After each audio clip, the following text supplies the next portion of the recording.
Сәлем достар, біз бүгін ораманнан жасайтын боламыз. Бірінші тестасы үшін тұз еріген жылы су керек болады.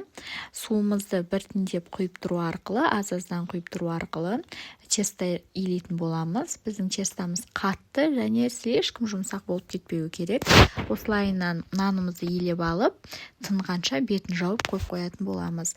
Оған дейін салмасын дайындайтын боламыз. Салмасына бізге фарш керек болады, капуста, картошка, пияз керек болады. Барлығын араластырып, дәміне қарай тұзын, бұрышын салатын боласыздар.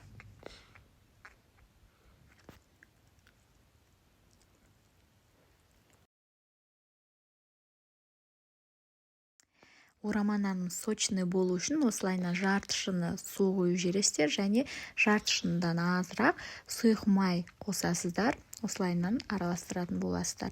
Кейін тестамызды жұқалап жайып, екіге бөліп, салмамызды салып орайтын боламыз.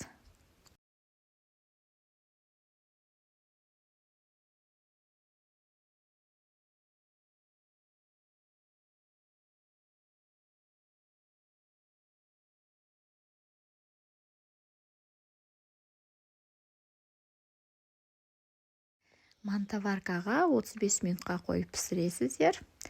Каналға тіркеліп, лайк басуды ұмытпаңыздар.